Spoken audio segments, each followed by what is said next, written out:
Olá, boa tarde, você que nos acompanha aqui no site da Gazeta do Povo, nas nossas redes sociais. Estamos começando hoje um capítulo importante da eleição paranaense aqui para a nossa cobertura. Vamos fazer a partir de hoje aqui no estúdio da Gazeta do Povo as entrevistas oficiais, digamos assim, com os pré-candidatos ao Senado. Esse ano, você sabe, além de presidente, além de governador, deputados, a gente elege também 2 senadores por cada estado. Aqui no Paraná a gente já tem algumas pré-candidaturas definidas. Nós convidamos 7 dos pré-candidatos que já definiram o lançamento dos seus nomes para vir falar aqui com a gente. Cada um deles terá 1 hora para conversar com você, olhando aqui para a câmera, falando aqui com os repórteres da Gazeta. Eu, Rogério Galindo, e o Euclides Lucas Garcia, que está aqui do meu lado, vamos fazer essas entrevistas, cada uma delas, como eu disse, mais ou menos com 1 hora. A gente vai tentar respeitar, embora a gente não seja uma concessão pública, então não tenha que seguir tão certinho o tempo, mas a gente vai tentar respeitar bastante para ter uma igualdade entre os candidatos. Está começando a contar o tempo agora da nossa primeira entrevista, e o entrevistado de hoje é o deputado federal Alex Canziani, do PTB. Deputado, obrigado por aceitar o convite e por ser o nosso primeiro entrevistado aqui. Eu que agradeço, Rogério, agradeço também ao Euclides, a toda a direção da Gazeta do Povo. Uma alegria muito grande poder estar aqui e debatermos um pouco aquilo que acreditamos para o nosso Paraná. Deputado que está no 5º mandato lá em Brasília. A gente preparou aqui um videozinho, a Maria Eduarda, nossa auxiliar técnica, preparou um vídeo aqui com a biografia do deputado para você ficar informado do que ele já fez até hoje. O Rodrigo vai soltar aqui para a gente.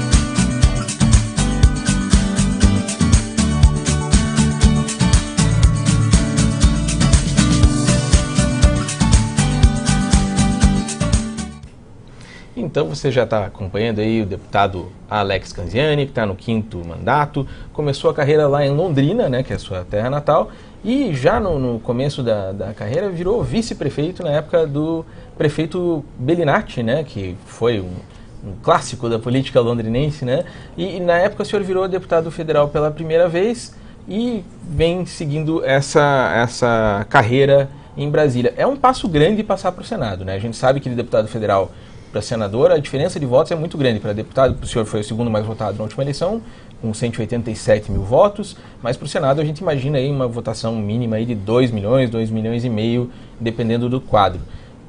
Como é que você faz essa transição? E o senhor, nas primeiras pesquisas, ainda não aparece entre os nomes mais lembrados, né?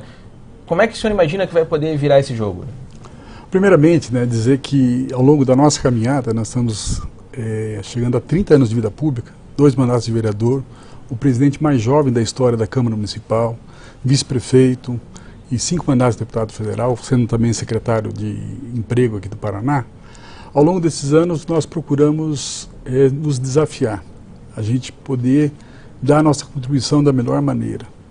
E se nós formos analisar, por exemplo, se a gente fosse pegar agora em 2018, né, uma reeleição hoje, se você conversar com a política, se você conversar com os partidos, muitos vão dizer, não, olha que você tem uma eleição muito viável. Não vou dizer que seja fácil, mas seria uma eleição viável. Mas eu acredito, viu, Rogério e Euclides, que a gente tem que ter novos desafios, que a gente tem que sair da nossa zona de conforto.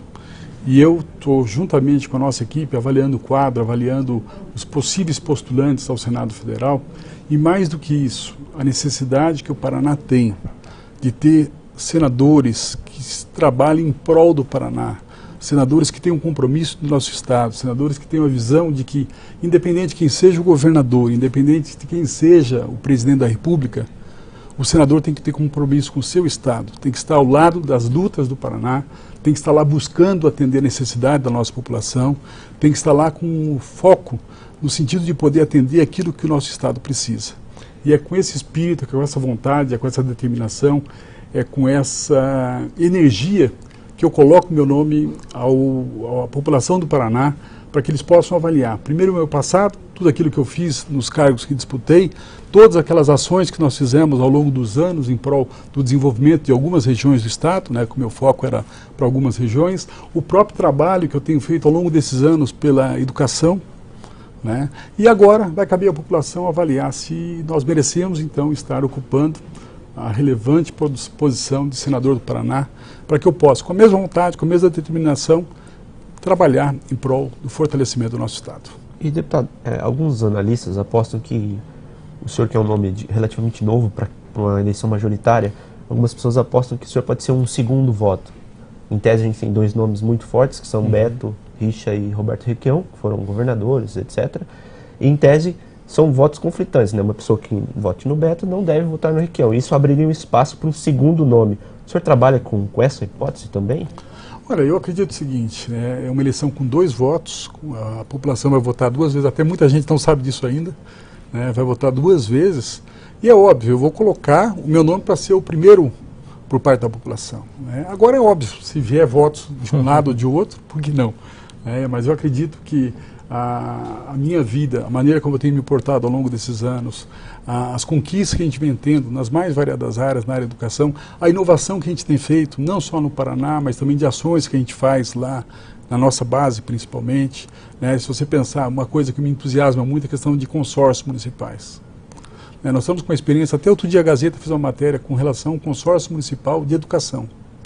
Nós reunimos 10 municípios, e através de uma instituição chamada Vetor, nós fizemos uma seleção nacional para escolher um secretário regional de educação. Inédita, né? Eu nunca inédita, pelo menos, né? E por sinal está sendo um sucesso. Municípios pequenos, né? Municípios da pequenos. região norte, né? Perto de Londrina. Exatamente. Né? Trazem um gestor, no meio de 367 candidatos do Brasil inteiro, se colocando à disposição para ser secretário regional. E uma pessoa, o Mauri, que foi o escolhido, tá, com alto nível, fazendo um belo trabalho.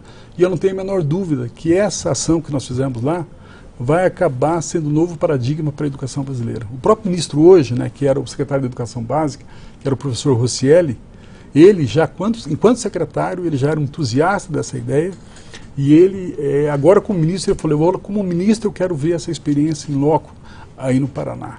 Então, outra ação que eu acredito muito na questão dos consórcios, de você pensar, ora, se hoje os países estão se unindo para poder ter mais força, para poder ter melhores condições, por que os municípios não podem se unir?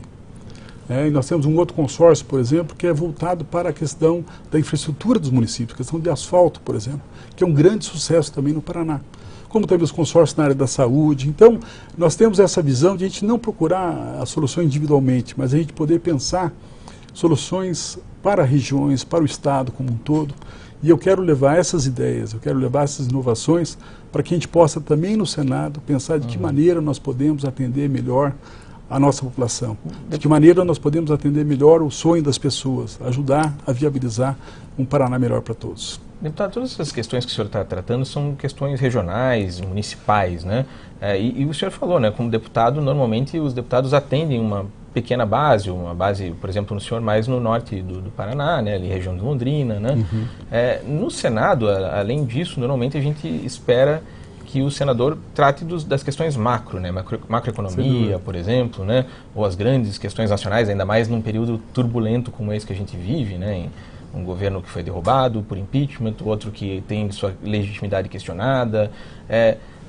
O senhor vai ter que mudar um pouco esse foco, então, também, de um deputado que trata das questões, digamos assim, micro, para passar para E quais são as suas posições ideológicas nesse sentido para o eleitor que não conhece? Mas veja o seguinte, Galindo, na verdade, eu tenho um trabalho, por exemplo, na questão da educação, e aí eu falo isso nacionalmente, quer dizer, é óbvio que a gente tem um foco na questão do Paraná e muitas vezes da própria região, quando você fala em recursos, quando você fala em determinadas ações, mas nós temos essa visão nacional de poder buscar melhorias para a educação que é estratégica, que é básica, que é fundamental para o nosso país. Seria a sua principal bandeira? Com certeza, vai continuar sendo, né? Tem sido ao longo dos anos e vai continuar sendo também no Senado Federal.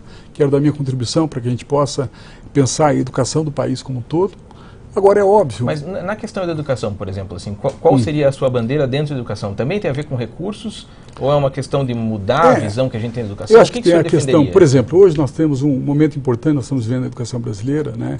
E eu acompanho isso desde o começo, que é a nova Base Nacional Comum Curricular. Né? Quer dizer, qual que é o que nos une todos, aqueles que acreditam na educação? A educação, primeiro, é fundamental para que o Brasil possa chegar a um outro patamar, mas mais do que isso, nós temos que atacar a questão da qualidade. Como é que nós vamos poder levar a educação brasileira a um patamar melhor? Hoje, quando a gente pega tantas avaliações nacionais como as internacionais, infelizmente, o Brasil está muito mal colocado.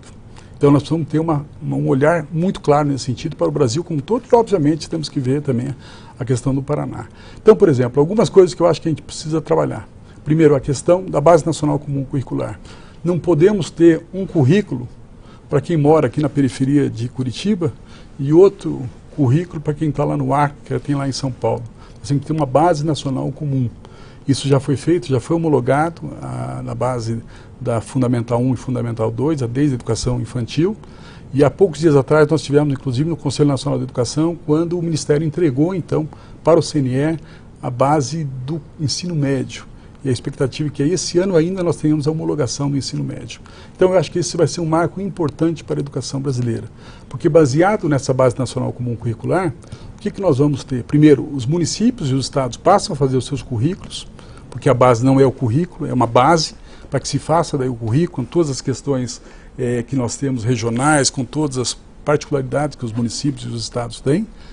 Mas mais do que isso, você passa a ter, primeiro, com que os professores saibam efetivamente o que cada aluno tem que aprender em cada um dos anos.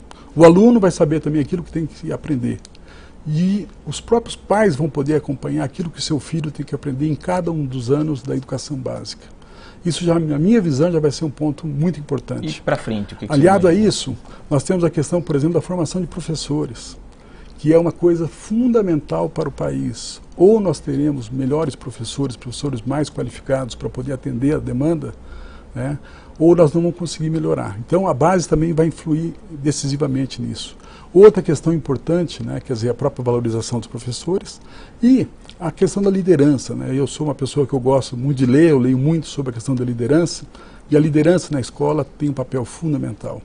Aquele professor, aquele diretor que é líder, que tem a capacidade de poder envolver, de estimular, de inspirar, ele faz a diferença. Então nós temos que ter um papel muito forte no sentido de podermos também formar as lideranças para a educação, tanto nas escolas, como nos núcleos, como nas secretarias, para que a gente possa ter.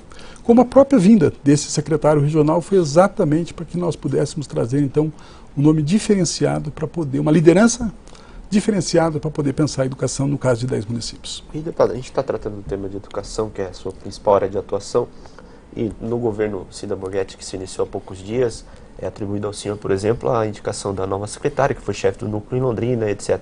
E essa ligação do senhor com a educação tão grande, como que o senhor viu todo esse segundo mandato do governador Beto Reis, governador Beto Richa, esse conflito todo que houve com os educadores do Paraná, ou pelo menos uma parte deles, sobretudo quem era sindicalizado, etc.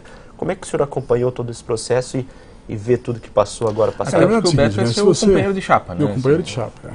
E, na verdade, fez avanços importantes no Paraná. Tá? A própria questão, se a gente pode separar, por exemplo, a questão que houve com relação aos problemas que nós tivemos na votação, sem dúvida lamentáveis, né? Isso profundamente lamentável que aconteceu. Mas agora, só por outro lado, um minuto, assim, mas o senhor acha que o governador errou naquele dia? O que o senhor... Primeiro é o seguinte, não adianta você dizer, olha, você errou, poderia ter feito de uma forma, né? O próprio Francisquini vai poder estar aqui, acho que caberia a ele perguntar se ele poderia ter sido feito de outra forma, ele era o secretário da Segurança. Agora, na questão daquilo que foi feito em termos de aprovação, do ajuste fiscal, eu acho que foi correto. Tanto é que se nós pegarmos ainda ontem na Folha de São Paulo, tem uma matéria falando dos estados brasileiros e enaltece exatamente a posição do Paraná com relação a uma questão que é fundamental, que é a questão de investimentos. Enquanto muitos estados tiveram uma redução significativa, o Paraná conseguiu investir muito mais do que os outros estados. E, óbvio, o investimento tem um papel fundamental nisso, para que a gente possa criar melhor estrutura, para que a gente possa estruturar melhor o estado como um todo. Então, eu acredito que na questão do pacote em si, eu acho que foi uma decisão acertada. Uhum. Agora, a gente perguntou sobre a decisão do governador, porque justamente, né, como ele vai ser seu companheiro de chapa, o senhor vai fazer campanha junto com ele pelo Estado, certamente os professores vão lhe perguntar isso, né, sobre se o senhor achou que a decisão de manter a polícia ali foi correta, da ação da polícia, se ele deveria ter interrompido? Eu acho que isso daí... Primeiro que não adianta você voltar isso atrás, quer dizer, não tem como você mudar o que foi feito. Tá? Agora eu acho que cabe a cada um deles, né? O próprio ex-secretário vai estar aqui também sendo sabatinado, o próprio governador, cabe a eles justificar aquilo que foi feito. Tá certo. E, deputado, o senhor vem de um partido que houve algumas denúncias, sobretudo quando o ex-deputado Roberto Jefferson, etc. O senhor chegou a ser cotado em determinado momento para assumir o Ministério do Trabalho. O quanto o senhor acha que a carga do PTB, do nome PTB nacionalmente, pode influir positivamente ou negativamente nessa sua campanha? Na verdade é o seguinte, Euclides, eu vejo que os partidos em si estão muito desacreditados, todos eles. Né? O PTB é um partido que tem história, tem um trabalho que fez ao longo desses anos, né? Mas não é diferente de cada um dos partidos. Tem pessoas com problemas, tem pessoas que não têm problemas. Tá? Agora, eu tenho, dos meus 8 mandatos, 7 foram pelo PTB. Né? Então eu tenho uma história dentro do partido. Você dizia, né, fui convidado para...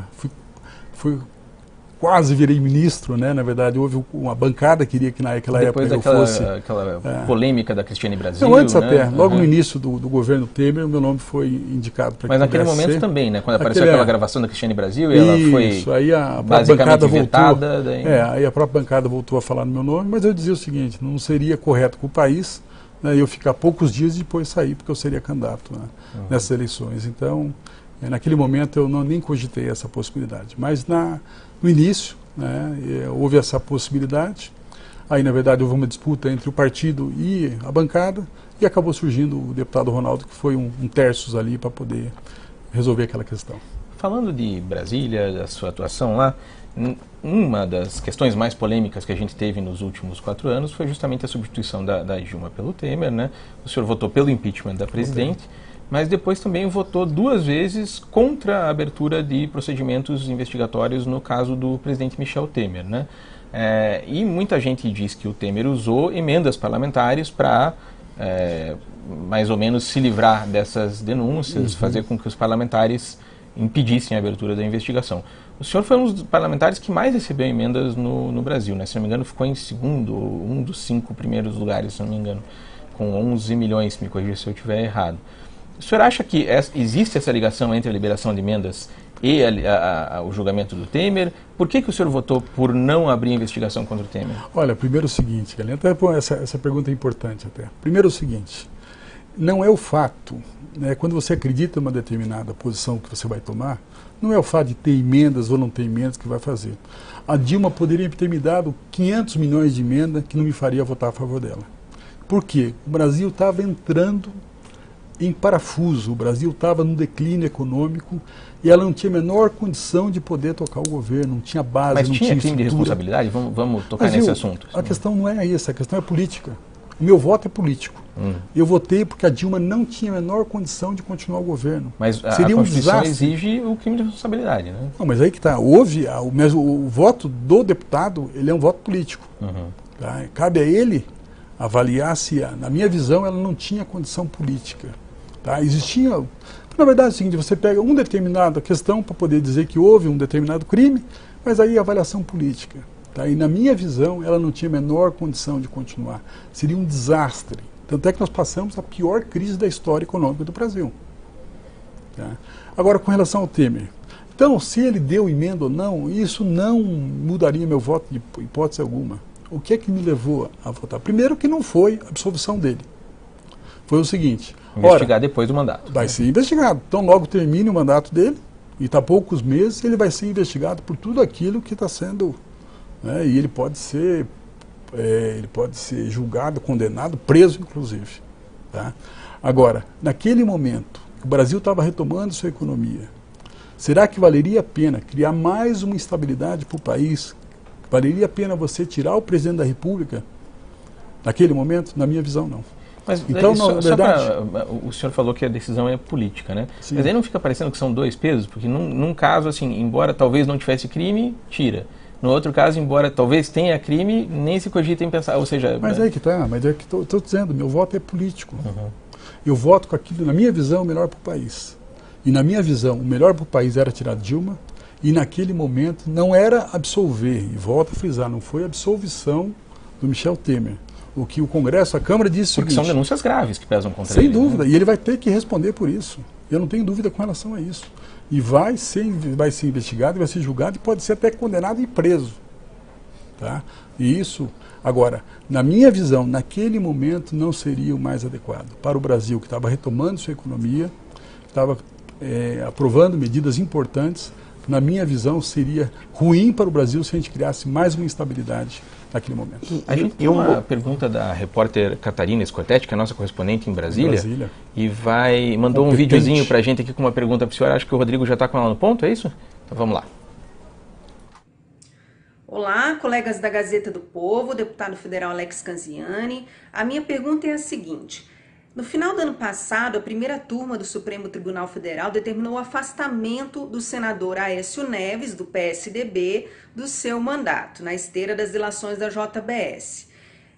Mas em seguida, o plenário do Senado se reuniu para tratar do assunto e, por maioria de votos, devolveu o mandato ao senador tucano. A minha questão, então, é a seguinte: se o senhor estivesse no plenário do Senado exercendo o mandato de senador, qual teria sido a sua posição naquela situação e por quê? Perfeito, Catarina. Agradeço a brilhante repórter, por sinal, lá da Gazeta, acompanha com muita competência lá o que acontece em Brasília. Cobre a nossa bancada lá, né? Em Brasília. Exatamente. Sem dúvida. A bancada, por sinal, do Paraná é uma bancada extremamente competente. É uma bancada que trabalha unida, inclusive. Infelizmente, não temos isso por parte do Senado, mas na Câmara é uma bancada que realmente trabalha em prol do Paraná. Mas veja, com relação a isso, quer dizer, é difícil você dizer agora daqui, olha, se você estivesse lá, como é que você votaria? Eu acho que dependeria. Eu, a princípio, votaria pela não suspensão do Aécio. Tá? Mas uma coisa é você falar agora, né? Que eu quero ver quando você estivesse lá no próprio plenário, tá? Mas eu, a princípio, com a pressão votaria, popular. Exatamente, e tudo mais, mas eu, a princípio, votaria para que ele respondesse por isso. Por que, deputado? Porque é o seguinte, eu acreditava que aquelas denúncias que tinham contra ele, aquelas informações que tinham, as próprias gravações, né, na minha visão, eram muito mais contundentes do que foi com o próprio presidente, por exemplo. E o senhor citou especificamente o posicionamento político pelo não afastamento do Temer naquele momento em nome da estabilidade do país que vinha tentando sair do atoleiro, digamos assim. Certo. E passado 2 anos do governo Michel Temer, o senhor acha que ele está conseguindo sair desse atoleiro que o país passou muito e vem passando ainda? Veja o seguinte, se nós pegarmos os indicadores, todos eles são muito positivos. Tá? O indicador, quer dizer, a própria expectativa hoje de crescimento da economia, nós tivemos o próprio emprego agora esse mês que deu uma melhorada também, nós temos as exportações, nós temos vários indicadores mostrando que primeiro o Brasil saiu dessa situação. Agora é óbvio, nós precisamos muito mais, precisamos, não tenha dúvida. Nós precisamos avançar mais. Agora eu imagino o seguinte, se nós tivéssemos afastado então o Michel Temer naquele momento, eu acho que nós estaríamos ainda hoje patinando muito mais do que o Brasil. Então acho que foi uma decisão acertada que a Câmara tomou de fazer com que a investigação fique para o futuro, para que o Brasil pudesse estar retomando a sua economia. A expectativa é o crescimento de mais de 2% esse ano. Eu acho que tem algumas questões ainda que nós vamos ter que abordar.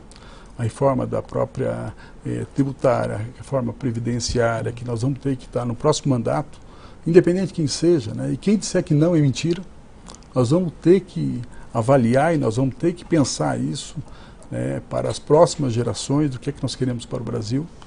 Então eu acredito que o Michel conseguiu avançar, o presidente Michel conseguiu avançar em algumas questões, a própria questão da reforma trabalhista, que eu acho que foi importante para o país, né?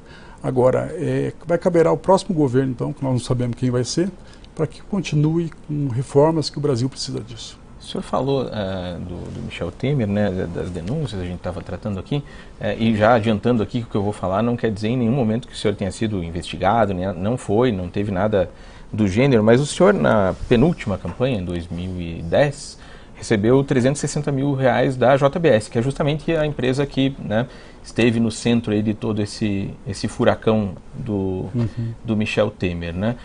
Como é que foi essa doação, o senhor lembra? E principalmente, assim, agora a gente vai ter uma campanha pela primeira vez em que não tem doação empresarial para deputado, para senador. Inclusive, parece que vem num momento justamente que isso estava no olho do furacão, né? Como é que é essa relação entre o senhor e a JBS? Como é que é a relação dos deputados e as empresas em geral? E essa mudança agora vai trazer melhorias para a política brasileira, o senhor acha ou não? Olha, primeiro com relação a essa questão, foi uma questão partidária. Eu não tenho contato com a JBS, não tenho relacionamento nenhum com eles. Foi uma questão que o partido viabilizou e que disponibilizou para os deputados. Praticamente todos os deputados, acho que do partido receberam por parte da JBS. Mas como você disse, não há nenhuma investigação com relação a gente, com relação a essa questão da JBS, inclusive das delações que foram feitas, nenhuma. Não apareceu não nada. Não aparece nada com relação a isso. Agora, esse é um novo momento, né? O Brasil está vivendo a questão do fundo eleitoral. Eu tenho dúvida, né? Quer dizer, você pegar quase 2 bilhões de reais do orçamento da União para você colocar em campanhas... Além do fundo partidário. Além do fundo partidário, será que não existiria coisa mais relevante para se fazer? Agora, é óbvio, eleição sem dinheiro você não faz. Tá? Eu acredito que se a gente tivesse ainda as doações de empresas privadas, eu acho que seria ainda a forma mais correta. Isso é que acontece em boa parte do mundo. Eu acho que você tem que ter a transparência, você tem que ter limites para isso, mas eu não vejo que seja ruim, que seja nefasto, empresas apoiarem candidatos que defendem determinadas bandeiras. Candidatos que tenham claramente uma posição e que as empresas possam ajudar que esse candidato esteja lá no Congresso.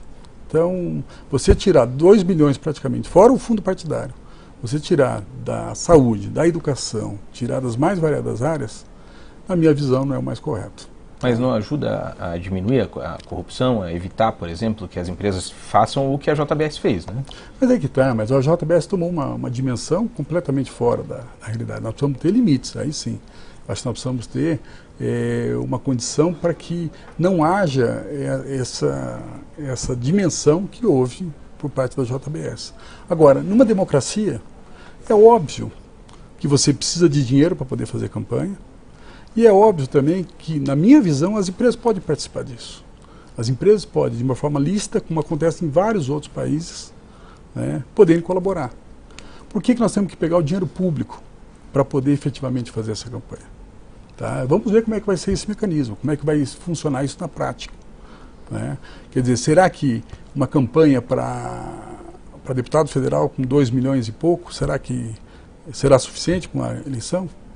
Será que vão querer pegar dinheiro de caixa 2? E aí vai ser eu acho que vai ser um tiro no pé quem quiser fazer isso. Tá? Será que uma campanha para governador, campanha para presidência da República, será que só vai se fazer com esse valor? Então eu tenho dúvidas realmente, não sei como é que vai funcionar, como é que vai ser essa arrecadação. Será que, por exemplo, no crowdfunding, será que as pessoas vão doar dinheiro para as campanhas?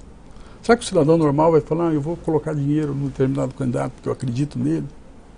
Tenho dúvidas com relação a isso. Então, eu não sei se esse mecanismo, vamos ver, nós vamos sentir na prática agora, mas eu não sei se esse mecanismo é o melhor para a sociedade brasileira.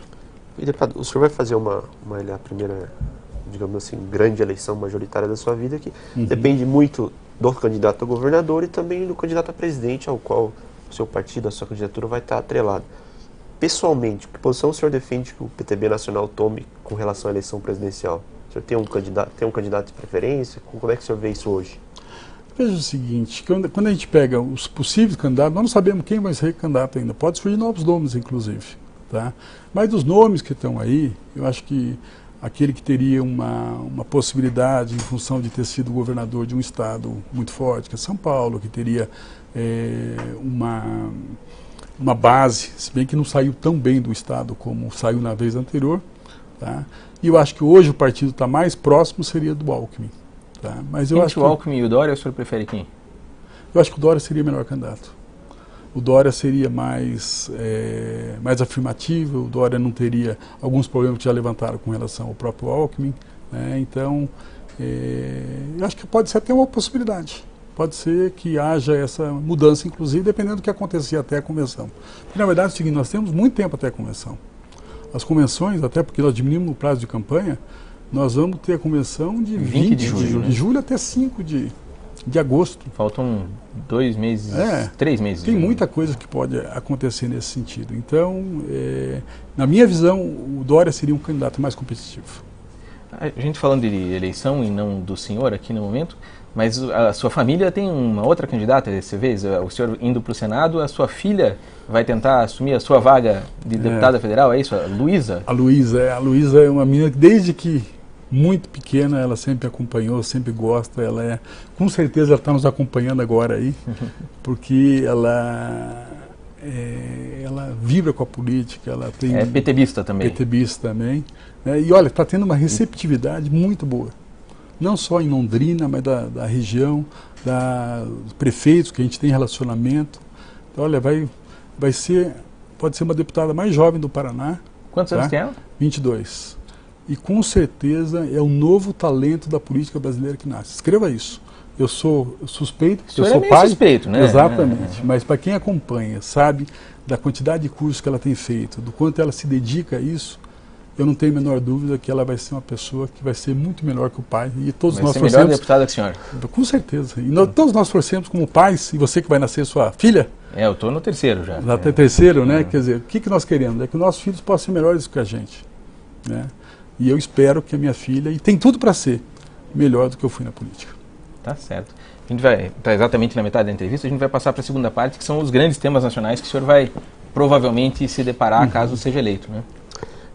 O senhor vem do Partido Trabalhista Brasileiro, citou inclusive a reforma trabalhista, e apesar de uma expectativa muito grande por parte do governo e da base que aprovou a reforma trabalhista, de que o nível de desemprego começasse a cair, a gente viu que o cenário hoje não é bem esse. Os 12 milhões de desempregados hoje são quase 14, e ainda patina-se muito para a economia começar a reaquecer.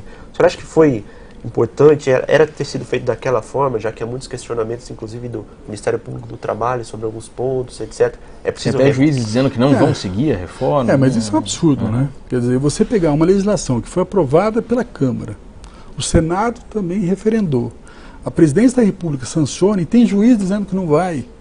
Quer dizer, isso é uma inversão de valores. Né? Existe um Congresso que foi eleito pela população para poder... Você pode até não gostar, você pode até não concordar. Mas dizer que não vai cumprir, isso é um absurdo na minha visão. Né? Quer dizer, a lei ela tem que ser cumprida. Ou então entre-se com uma DIN, alguma coisa, e que o Supremo possa dizer que essa lei é inconstitucional. Agora, não querer seguir a lei, não tem cabimento. Na minha visão, não tem cabimento isso. Agora, eu acredito que a lei foi importante. Se a gente pegar a diminuição, o Brasil é o país que mais tem ações trabalhistas do mundo. Completamente diferente. É um ponto fora da curva dos outros países. E eu acredito que essa legislação traz mais racionalidade, traz mais... Não é que não possa o trabalhador ir à justiça para poder requerer seus direitos. Pode e deve, inclusive. O que não pode, na minha visão, é você entrar com uma ação pedindo tudo, sem ter qualquer base para isso, e as pessoas não serem responsabilizadas por isso. Só esse fato de você, se você não tiver como provar aquilo que você está pedindo, você pode inclusive ter a sucumbência, já reduziu 50% o número de ações. Então, na minha visão, foi uma reforma importante. Isso vai sim, porque o que acontece também, Euclides, é o seguinte: quando a gente pega na crise, qual que é o último setor que sente qual o último setor que sente a crise? É o emprego. As pessoas, as empresas fazem, a última é mandar a gente embora. Agora, depois que sai a crise também, é o último a voltar.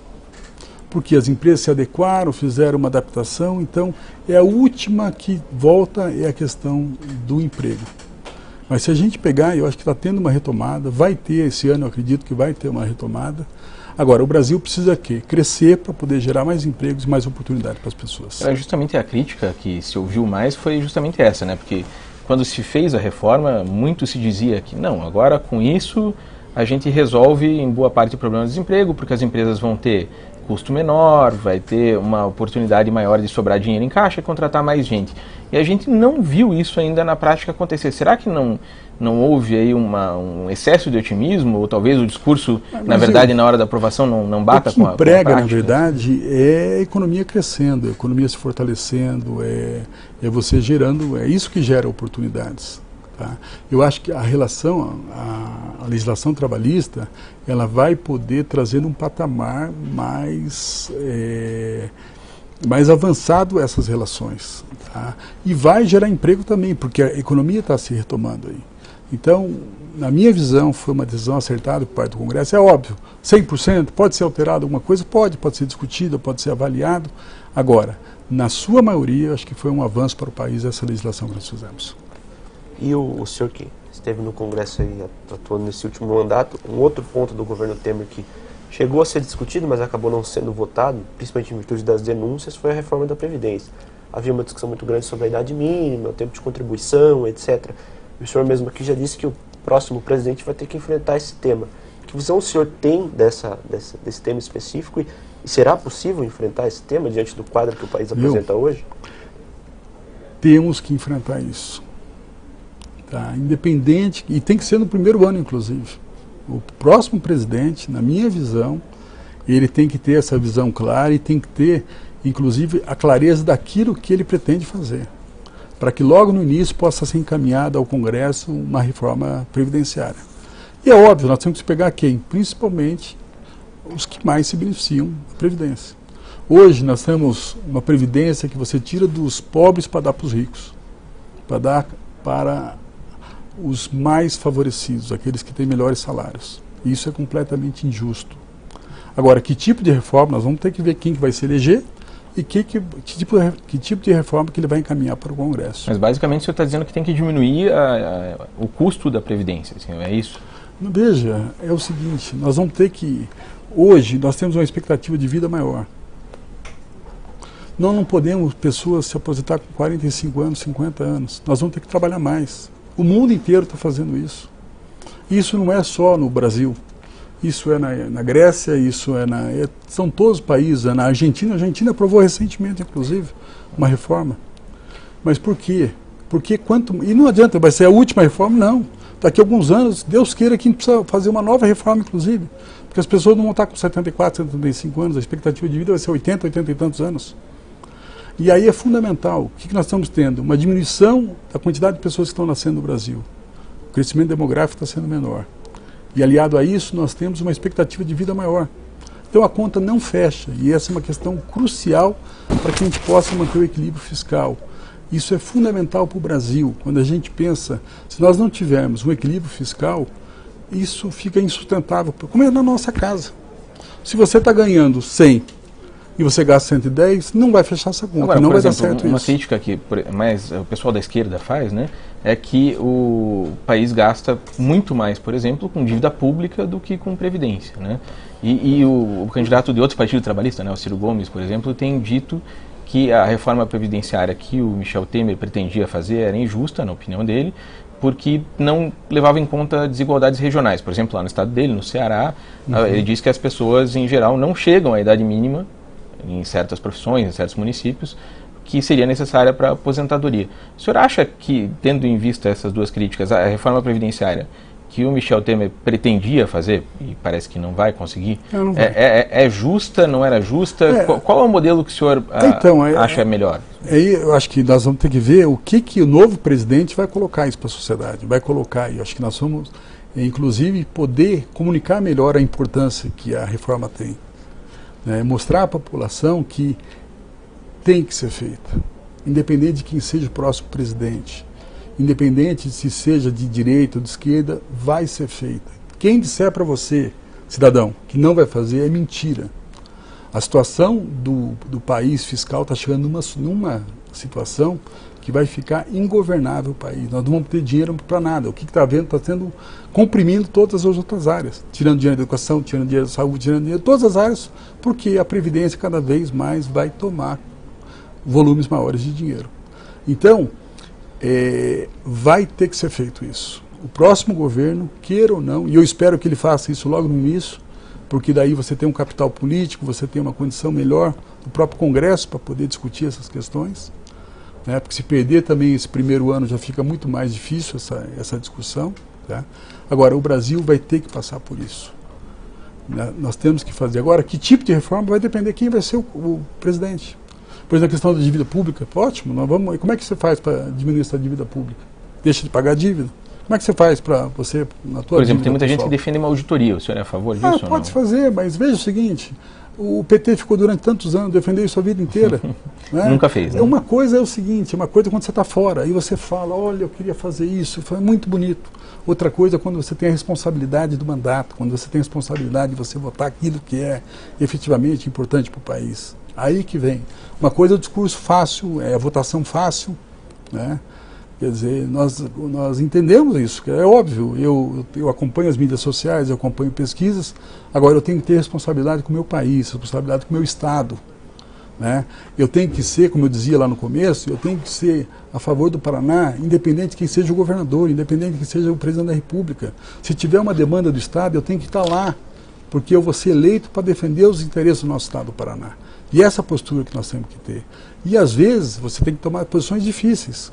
Mas o líder tem que fazer isso. O líder tem que ter a capacidade de poder ver, às vezes, coisas que a própria população no primeiro momento não vê. Mas lá na frente vai ver que foi importante, que foi necessário fazer isso. O senhor falou que o líder tem que tomar posições difíceis, mas especificamente na reforma da Previdência, por exemplo, a gente viu que o governo cedeu muito a pressões, sobretudo de servidores públicos organizados, militares também, e a reforma, a crítica que se faz é que ela acabou sobrando para quem está na base, assim.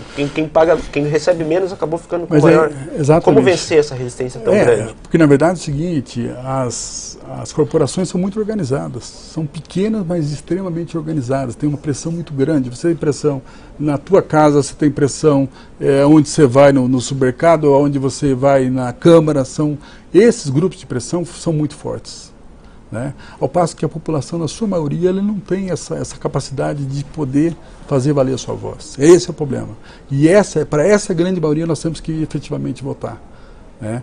Agora, o que eu espero é que um novo governo, e aí obviamente o Temer, na minha visão, quando é que a gente poderia ter aprovado essa reforma da Previdência? Foi quando houve aquela primeira denúncia da JBS, quando houve aquela gravação, aquela questão. Uhum. Na minha visão, ali estava se caminhando para poder aprovar uma parte dessa reforma, pelo menos seria aprovada naquele momento.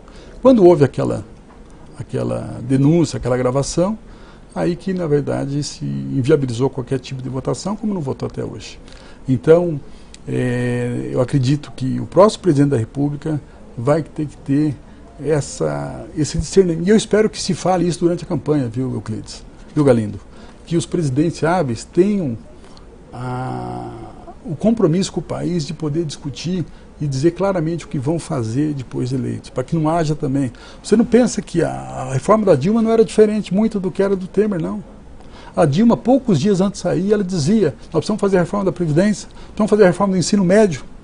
Eu estive no Palácio, ela dizia isso, e temos que fazer a reforma da Previdência. Tá?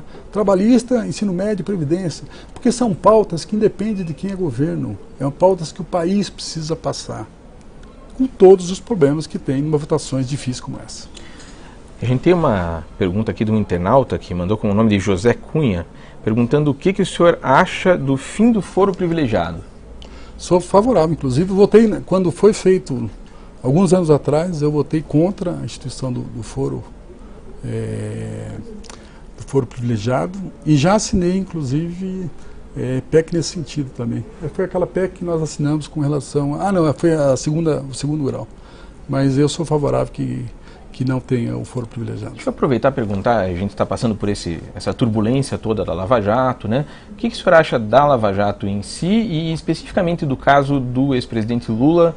Como é que é a sua visão? Tem muita gente falando que foi injusta a prisão, muita gente achando que é um avanço para o país. Qual é a sua opinião? Olha, primeiramente a Lava Jato acho que foi um avanço para o país. Na verdade, não se imaginava até o grau de corrupção que existia. Se ouvia falar, se falava, se mesmo sabia... vocês no Congresso não tinham nesse noção. nível não se imaginava isso. Tá? Agora, eu acho que é um momento importante que o Brasil está vivendo. Eu acho que isso deve mudar a relação das próprias empresas com o próprio governo. Né? E aí é importante dizer que não é as coitadas das empresas com relação aos políticos. Né? Ali nós temos funcionários públicos que se locupletaram, nós temos empresas que também muitas vezes vão e oferecem para para parlamentares e também nós tivemos parlamentares que estão... Sim, até porque o setor privado não faz isso de graça. Exatamente. Né? Então, bonzinho não tem nenhum ali. Tá? Isso é importante que se... Então, eu acho que é um papel importante que está tendo a Lava Jato. Eu acho que isso vai ser o novo momento que o país vai mudar muitas relações. A questão da compliance hoje se fala muito, né, as empresas, e eu acho que isso é um fator importante também. E com relação ao Lula, né, na verdade, o Lula, um grande líder popular, um grande líder que poderia ter ficado para a história, mas infelizmente pela ganância, pelo poder, acabou cometendo crimes, não tenho dúvida com relação a isso, e vai pagar por isso. Eu acho que isso também é muito pedagógico. É poder mostrar para o cidadão comum, que muitas vezes está desempregado, está com uma situação muito difícil, e vendo no Jornal Nacional, vendo reportagens com relação a isso, mostrar que se você transgredir, se você burlar as leis, se você cometer crimes, você tem que pagar por isso. Seja ele quem for, ou um ex-presidente da República, ou um deputado, quem quer que seja, tem que pagar se cometer crimes. Mas nesse sentido, por exemplo, só voltando lá atrás, a votação do Temer não dá uma mensagem errada, então, de não abrir a investigação? Porque, na verdade, é o seguinte, ele vai ser investigado, sim. Né? Passado mais 6 meses, 7 meses, ele vai ser investigado, sim. E ele pode ser, como eu volto a dizer, ele pode ser condenado, pode ser preso, inclusive. Tá? O que nós não fizemos olha, ele está absolvido desse crime. Não. Fizemos o seguinte, suspende essas ações, tão logo ele saia do mandato, que vai sair agora em dezembro, ele vai ser julgado por isso. Mas assim, só voltando, pelo que o senhor vem dizendo, me parece pelo menos, a Dilma foi tirada por incompetência. E o Temer, apesar de corrupto, foi mantido. Não sou contraditório? É o seguinte, a Dilma, para mim, tem culpa no cartório também. A Dilma também, eu não diria que a Dilma é uma inocente daquilo. Não, acho que sim, inclusive. Agora, o que pega, você, na verdade, para ter um processo, você pega um determinado crime. Né? Quer dizer, você pega uma determinada ação para poder desencadear esse processo. Agora, a votação ela é política. Os deputados, quando votaram, e aí... Mas aí não dá margem justamente para aquele discurso de que foi uma ação meramente política, de que pega aquela história que a gente diz, né, que aos inimigos a lei, né? Não se gosta do presidente e pega alguma coisa qualquer... Não é questão disso. Né? O que eu vejo é o seguinte, a Dilma, quando ela cometeu um crime, sim. Foi comprovado isso. Tá? E aí, agora, a minha votação, o que me fez votar pela sua cassação que existia isso sim, mas na minha visão ela não tinha a menor condição de continuar governando. Ela não tinha credibilidade política, ela não tinha base congressual, ela não estava um desastre a economia do país, e isso prejudicava principalmente as pessoas mais simples, pessoas que estavam entrando num problema muito sério com as decisões erradas que estavam tomando. Então, na minha visão, era necessário para estancar esse processo, tirá-la. Tanto é que estancou. Houve uma melhora significativa. Do desastre que estava sendo, houve uma melhora. Agora, nós precisamos avançar mais? Precisamos, sem dúvida alguma. Mas eu acho que o país, pelo menos, saiu desse atoleiro e o país tem perspectivas boas para o futuro. Só mudando de assunto, deputado, um outro tema que praticamente todo mandato legislativo se fala é a reforma política. E tentou-se votar, né, nesse atual mandato, voto proporcional, distrital misto. Que modelo o senhor defende? É possível votar isso no próximo mandato? Acho que vai voltar essa discussão do mesmo jeito, como a própria questão da reforma tributária, que é uma outra questão importante que nós temos que ter. Eu defendo, por exemplo, a questão do parlamentarismo. Eu acredito que seria uma forma mais organizada da gente poder construir. Tá? Agora, uma coisa que nós já demos, que foi feito um avanço, foi com relação à cláusula de desempenho. É humanamente impossível você governar com essa quantidade de partidos que nós temos. Você pega, por exemplo, outros partidos, outros países, você tem poucos partidos para poder conquistar e fazer uma maioria. Nos Estados Unidos são 2, na Inglaterra 3 ou 4. Olha, na própria Espanha, que houve um aumento, houve 4, 5 partidos, já deu um trabalho enorme para poder formar um governo. Imagina com a quantidade de partidos que nós temos. Hoje a gente tem mais ou menos 30 partidos com representação no Congresso. Exatamente. Quer dizer, então, esse infelizmente, nós tivemos uma legislação e o Supremo acabou, foi um desserviço que o Supremo fez à democracia brasileira quando declarou inconstitucional uma legislação que nós havíamos feito com relação à cláusula de barreira, como já tinha no passado, estava naturalmente diminuindo a quantidade de partidos. Só que aprovamos agora através de uma emenda constitucional e nós vamos ter que construir isso durante o tempo. Agora, independente de quem seja eleito, vai ter que construir uma maioria. Isso em qualquer lugar do mundo, se você não tiver a maioria, você não governa. Então, por exemplo, eu acho que uma questão que a gente poderia, como eu votei na época do plebiscito, eu votei favoravelmente à questão do parlamentarismo. Eu acho que é uma maneira mais avançada para a gente poder ter um sistema de governo. E aliado a isso, eu defendo que haja o voto distrital misto, né, que você tenha parte eleito pelo distrito, mas daí você não ter só deputados que defendam o seu distrito, mas também ter um grupo de deputados que tem uma visão mais ampla, que possa discutir. Ideológica, né? Ideológica, etc. Então cada eleitor votaria 2 vezes, né? Só para explicar, talvez quem não está acompanhando muita discussão, né? Votaria num deputado da sua região e um outro do partido, né? Exatamente. 3 temas que têm a ver com comportamento e que estão sempre também em discussão, né? Queria ver qual é a sua opinião. Aborto, casamento gay e adoção por homossexuais. O senhor tem posições claras sobre isso? Aborto, eu como cristão, eu não sou favorável. Eu acho que já existe na Constituição, é previsto alguns casos que você pode estar abortando. Com relação ao casamento, já existe o próprio Supremo já definiu essa questão. Eu acho que cada um faz da vida o que Mas o senhor acha que quiser. O parlamento deveria aprovar uma lei nesse sentido, por exemplo? Não sei se precisa, porque o Supremo já dá a possibilidade da união civil, tá? Não sei se haveria essa necessidade. E com relação à questão da adoção por homossexuais. Adoção, eu sou favorável. Eu acho que isso não impede que possam cuidar de uma criança, possam fazer com que seja uma pessoa com todas as condições. E o senhor citou especificamente que o Supremo prestou um desserviço nesse caso da cláusula de barreira.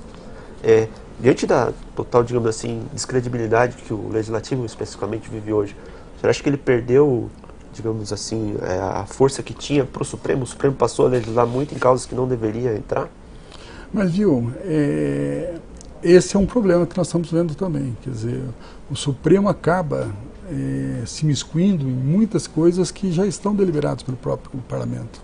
Né? Você pode até questionar, você pode até não gostar, mas houve uma decisão por parte do parlamento. Muitas vezes eu acho que o Supremo fica querendo dar interpretações para poder atender determinados. Eu acho que hoje o Supremo está muito político, ele está muito antenado com a questão das ruas, né?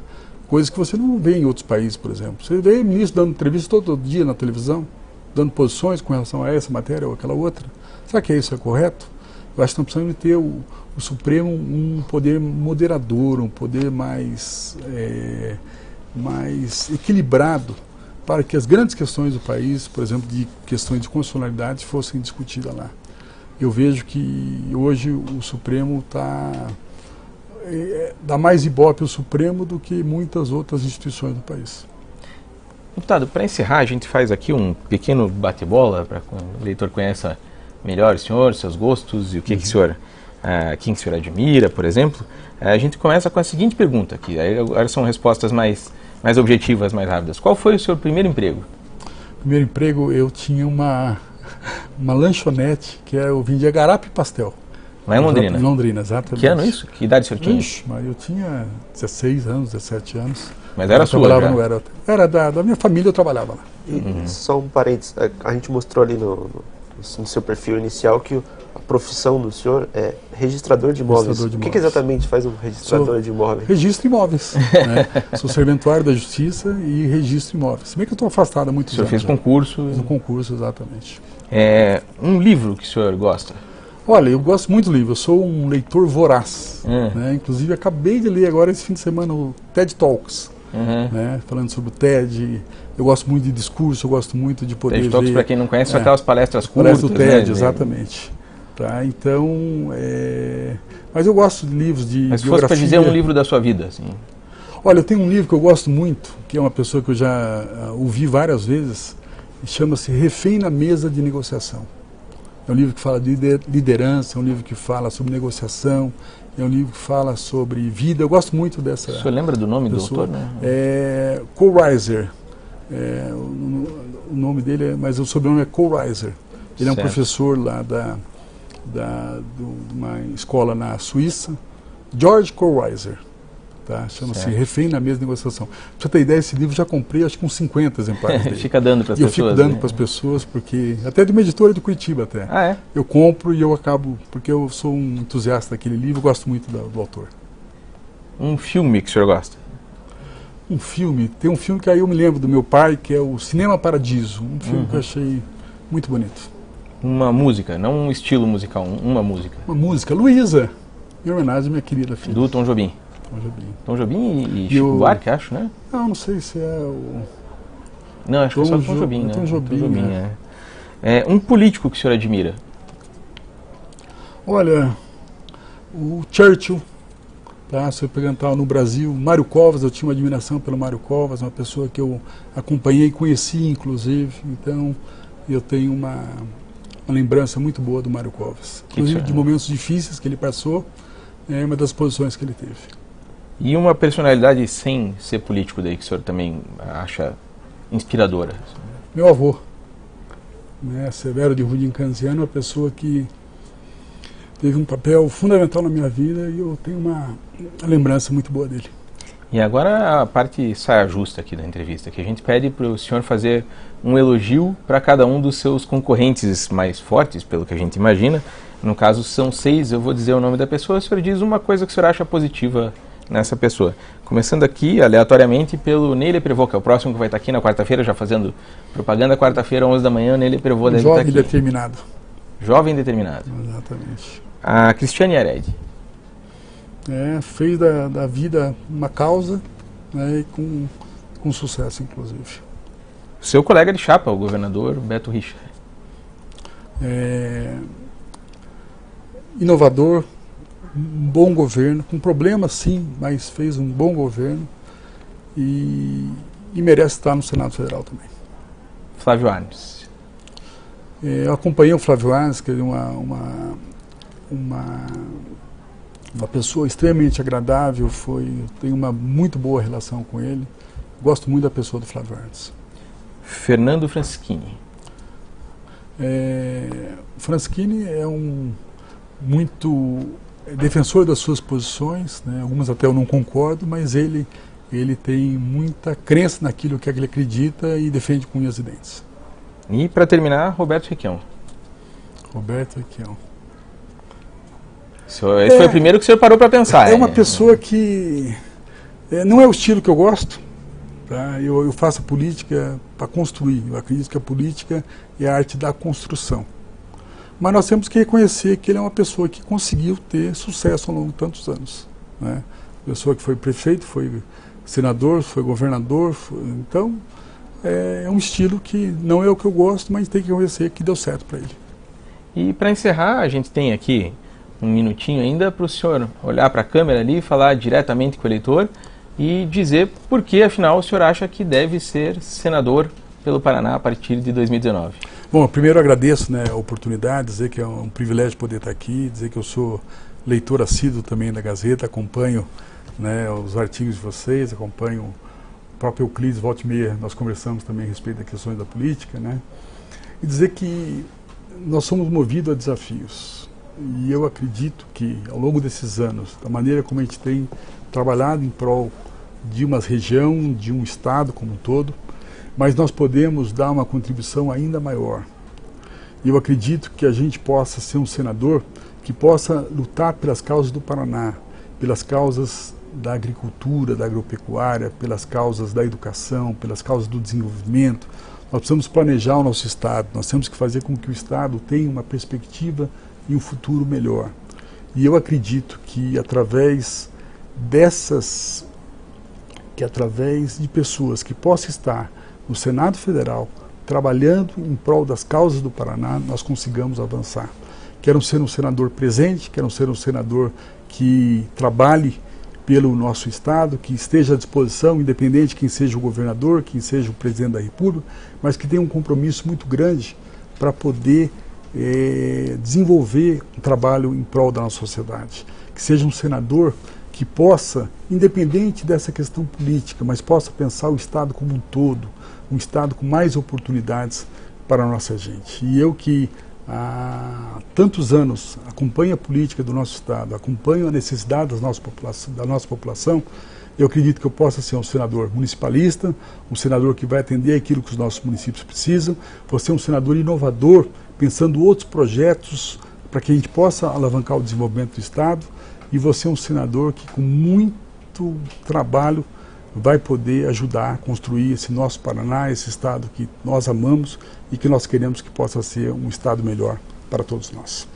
Chegamos certinho ao fim do tempo aqui, agradecendo ao deputado Canziani por ter aceitado o nosso convite, por ter comparecido aqui na Gazeta do Povo, e aproveito também para avisar quem está nos vendo aqui que na quarta-feira a gente dá prosseguimento aqui com o Ney Prevot, pré-candidato ao Senado pelo PSD. Na sequência a gente deve ter também a Cristiane Aredi, o governador Beto Richa, o Flávio Arnes e o deputado Francisquini. O senador Requião, como já compareceu aqui durante as entrevistas para o governo do Estado, na verdade já veio uma vez, então a gente optou por escolher entre ou o Senado ou o governo. Ele escolheu participar do ciclo de entrevistas como pré-candidato ao governo. Então esses 6 candidatos vão ser sabatinados aqui. Você pode ver a entrevista mais tarde também, vai estar disponível aqui no site. E a gente agradece demais a você que participou, a Euclides que está aqui fazendo a entrevista comigo, Rodrigo, Maria Eduarda pelos trabalhos técnicos, e a gente volta então na quarta-feira. Obrigado, deputado. Eu que agradeço. Muito obrigado.